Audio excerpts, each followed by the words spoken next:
আমাদের কৃষকদের এটাই স্বপ্ন, ধান আসবে, নতুন ধানের পিঠা খাবো, এই ধান চাষ করব, সিদ্ধ করব, আলফা করব, আবার এই ধান ভাগ করে সবাই বন্টন করে খাবো। কারণ কৃষি সম্প্রসারিত এই দেশটা কৃষিতেই ভরা,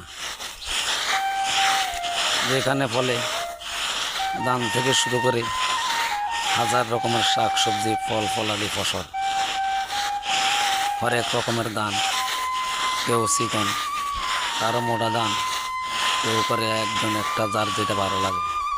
যেমন আমার এই ধানটা দেখেন কেমন সিদ্ধ করা ধান। মোবাইলে তো আর ঘ্রাণ পাওয়া যায় না।